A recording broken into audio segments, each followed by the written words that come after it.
Hey, so one of the more difficult things that I had to adjust to when I transitioned out of the military or retired from the military were the core values. Now, for 26 years in the military, the core values were my life. I lived and breathed by the Air Force core values.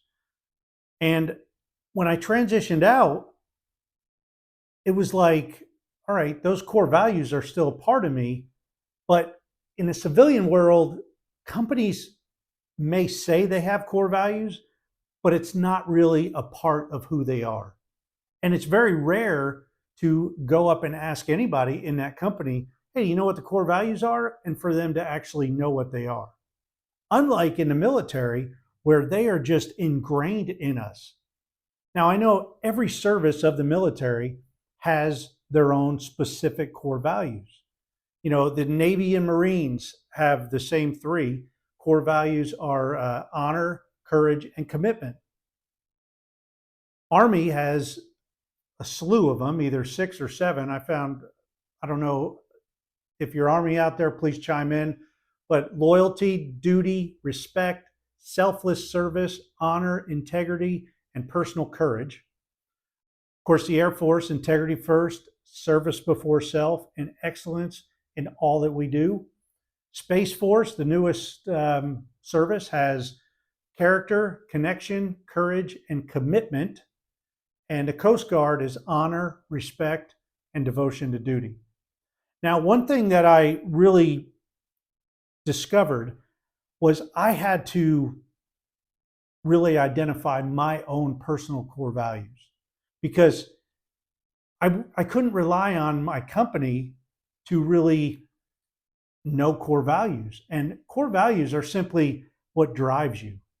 So for 26 years in my military career, those three Air Force core values drove me. If I ever had any kind of conflict or had any kind of decision that I had to make, you know, on or off duty, even in my personal life, I would always come to those three core values: integrity, service, excellence. How do I apply those in this situation? And core values have a way, once they get ingrained with you or within you, they have a way of just being your compass or your guiding light almost, where if you do anything that goes against them, you kind of have this thought or this feeling like something's wrong here. Something's not quite right. And that's how core values can be. And our own personal core values, they're deep. I mean, they are deep and they are really what guide us. Now, my VA counselor, I see a VA counselor, and he told me, or he had me go through this core values exercise.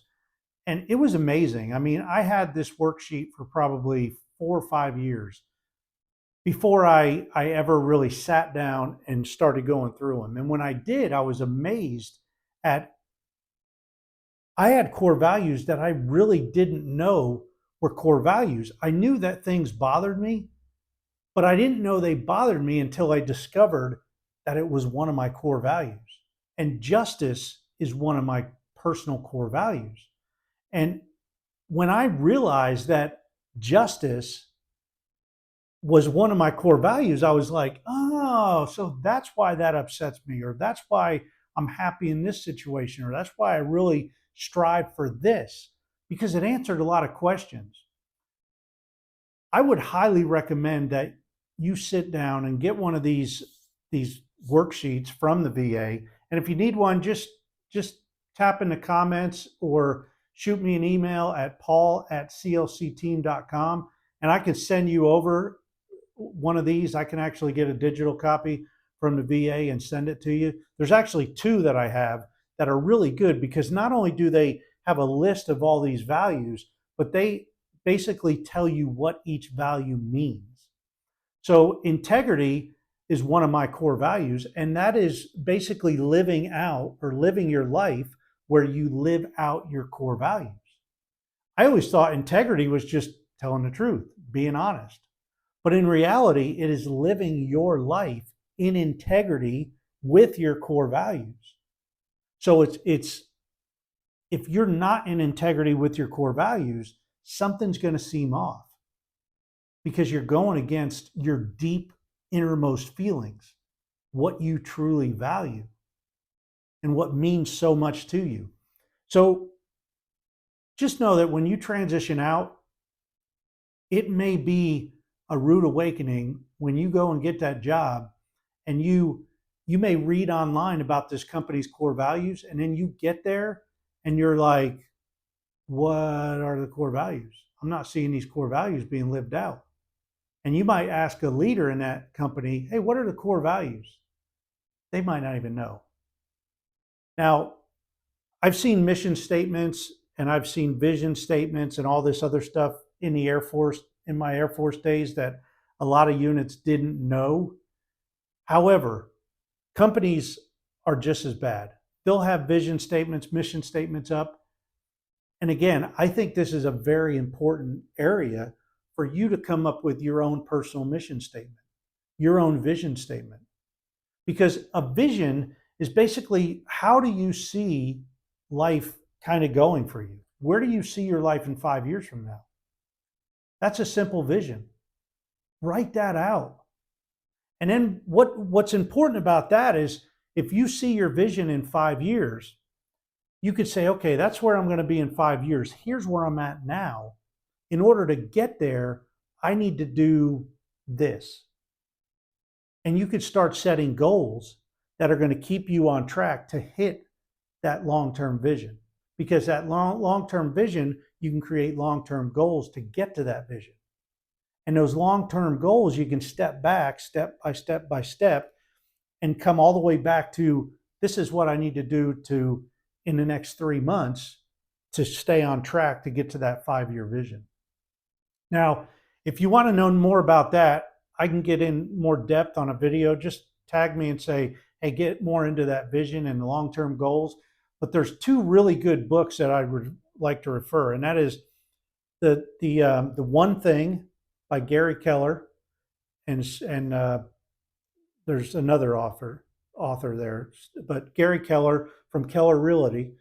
He's one author, and then the other one is The 12-Week Year by Brian Moran. Those 2 books I kind of read simultaneously.